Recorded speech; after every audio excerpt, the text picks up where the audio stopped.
Good day, dandelions! Today is the day! 1 year ago, on August 24th, I was brave enough to publish the first video on this channel.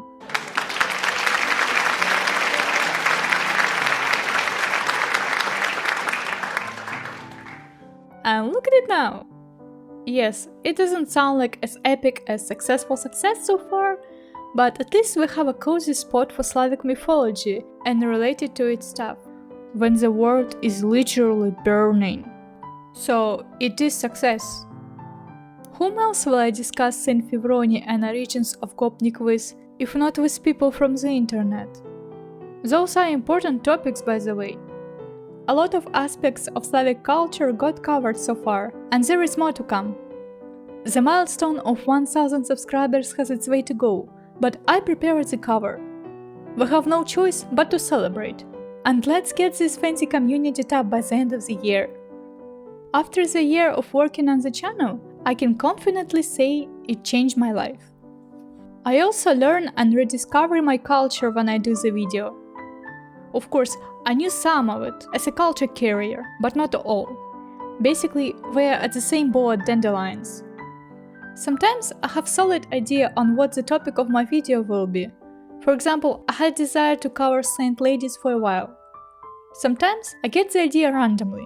Sometimes I follow on what you would like to learn, my sweet dandelions, like it was with top 10 magical artifacts video. So feel free to share what you want to learn in the comments, and it might be in the next episode of Slavic folklore and mythology. During the recording, I catch myself on funny moments when I'm not able to pronounce certain Russian sounds, like r, or even pronounce certain words. That is why Slavs prefer to write the... Being a bilingual is an experience that changed my reality a long time ago.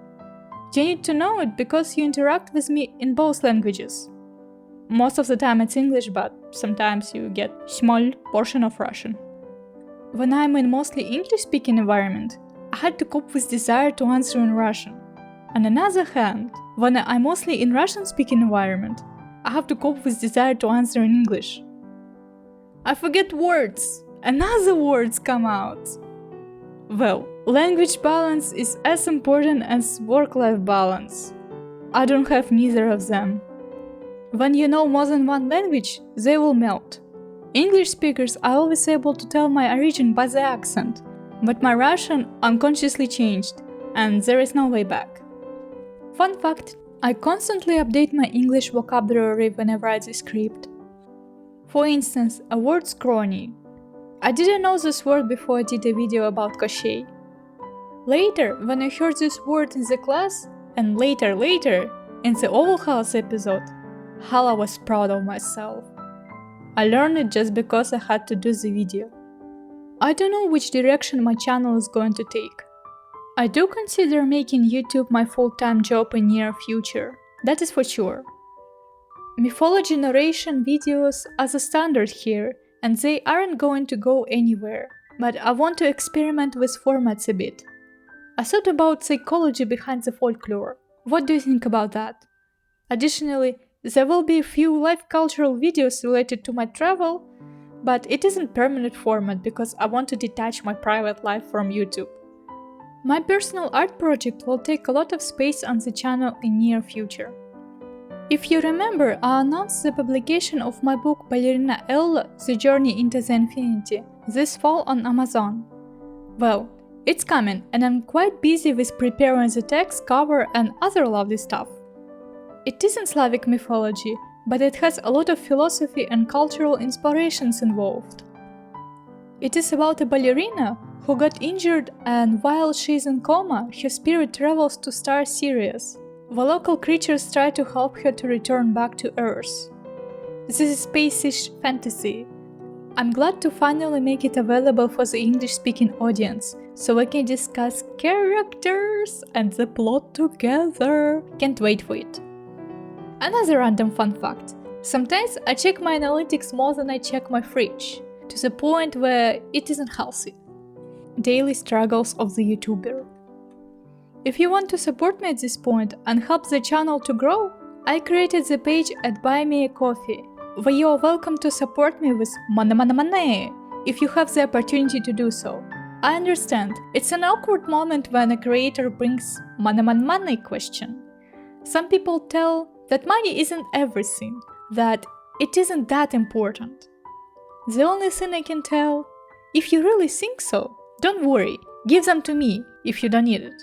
Trust me, I know what to do with money. But it's totally up to you.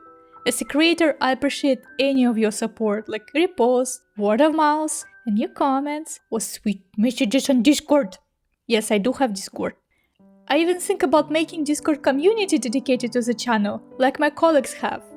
Anyway, you are adorable. I won't spend the donations on coffee though, because I'm a tea lady. I will get myself a cup of tea, biscuit, and keep on working. The account isn't active now, but I will finish setting it up by the end of the month. Just letting you know.